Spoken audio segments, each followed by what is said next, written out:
ကျွန်တော်တို့တိတ်မုံနဲ့ခမားတို့ခေါ်နေတဲ့အဖွားကြီးပေါ့သူ့လက်ထက်မှာကြိုက်တဲ့စလောင်းတက်အတားစီးမရှိ free ပဲ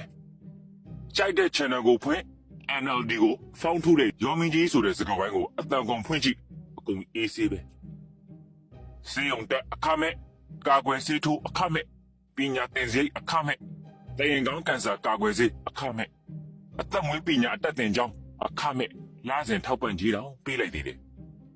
မူရည်စေဝါအတွက်သတင်းပေးရင်ဂုံပြုတ်ငွေနဲ့အခွန် free ကိုဝင်ဆောင်ထောက်ပံ့ကြီးက2000နှစ်အောက်ကလေးထောက်ပံ့ကြီးက2000တက်ကြီးထောက်ပံ့ကြီးက3000မတန်ဆွမ်းထောက်ပံ့ကြီးက2000ကိုဗစ်ကာလမလို့ကိုဗစ်ထောက်ပံ့ကြီးက3000ရတဲ့အပြင်မိုးစပါးချီးငွေဆိုရှင်းကိုဗစ်ကာလအပိုဆောင်ချီးငွေကလည်းရှင်းအရေးချသွင်းဝန်ထမ်းချီးငွေကလည်းရှင်းကာကွယ်ရေးသုံးစိတ် share package အာဆီယံမှာအမြင့်ဆုံးပဲဝန်ထမ်းအင်ယာတိုက်ခန်းအပြန်စားပြင်ဆင်ယူပြီးရင်အင်ယာကအဆင့်တက်ပဲနေစရာမရှိကျူးဆိုရင်အင်အဆင့်တက် wave money တသိန်းလွဲ1500 wave money ထုတ် free ဘာအငွေစိတ်ကြိုက်သွင်းစိတ်ကြိုက်ထုတ်ဘာရာဂိုင်လုံးမှမရှိဘူး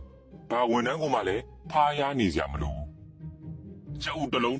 100ဒီကိုချင်းတကက်400မက်စတဘူး1000အောက်ဆီဂျင်ဘူး2သိန်းဝယ်စရာတော့မလိုဘူး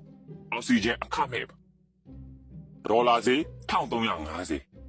ဓာတ်ဆီ1လီတာ600အများဆုံးပဲစီကတာမိုးထက်ဖင်ဘူးအောင်စီးလို့ရတယ်ဆန္ဒပြဘယ်သူမှလာမနှောက်ယှက်ဘူးရဲဆောက်ရှောက်နဲ့တခါတလေတော့ပါလိုက်သေး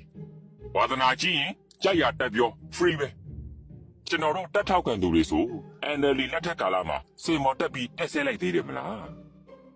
ညစည်းတန်းကိုအေးအေးဆေးဆေးရှောက်လဲပြီးကြိုက်ရတငယ်ချင်းအမျိုးအိမ်ဝင်အဲ့စရင်ဆိုတာကြားအောင်မကြဘူးတော့ဘူးဘေးဌာနဆိုင်ရာဝန်ထမ်းကမှလည်းဖားရကြောက်ရွံ့နေကြမလို့ငွေညစ်လူညစ်ရင်အခြေမကြီးတိုင်လိုက်လို့ရတယ်ကျွန်တော်ကတော့တခါဌာနဆိုင်ရာရုံးလေးသွားပါတယ်မြန်မြန်ပြီးစီခြင်းလို့ပတ်စံလေးပေးတာတော့လက်လေးကပြီးမလုပ်ပါနဲ့အတိုင်ခံရမှာစိုးလို့ပါတဲ့ကျွန်တော်ကိုယ်တိုင်ကြုံခဲ့ဘူးတယ်တရမဏယုံအတိုင်ပင်ခံရုံးကိုဖုန်းဆက်တိုင်ကြဖို့ကဖုန်းဆက်နှလုံးဒါမှမကြည့်နဲ့သေးရင်မကြည့်နဲ့တာကိုရင်ဖွင့်ပြီးအဝဆဲလို့ရတယ်တရမဏယုံ page ကတစ်ခုအတိုင်ပင်ခံရုံး page ကတစ်ခု personal account နှစ်ခုတော့ပါလိုက်သေးမကြည့်နဲ့တာတွေအခက်ခဲတွေကိုတိုင်ကြားလို့ရတဲ့တရမဏယုံဖုန်းက6လုံးအတိုင်ပင်ခံရုံးဖုန်းက6လုံး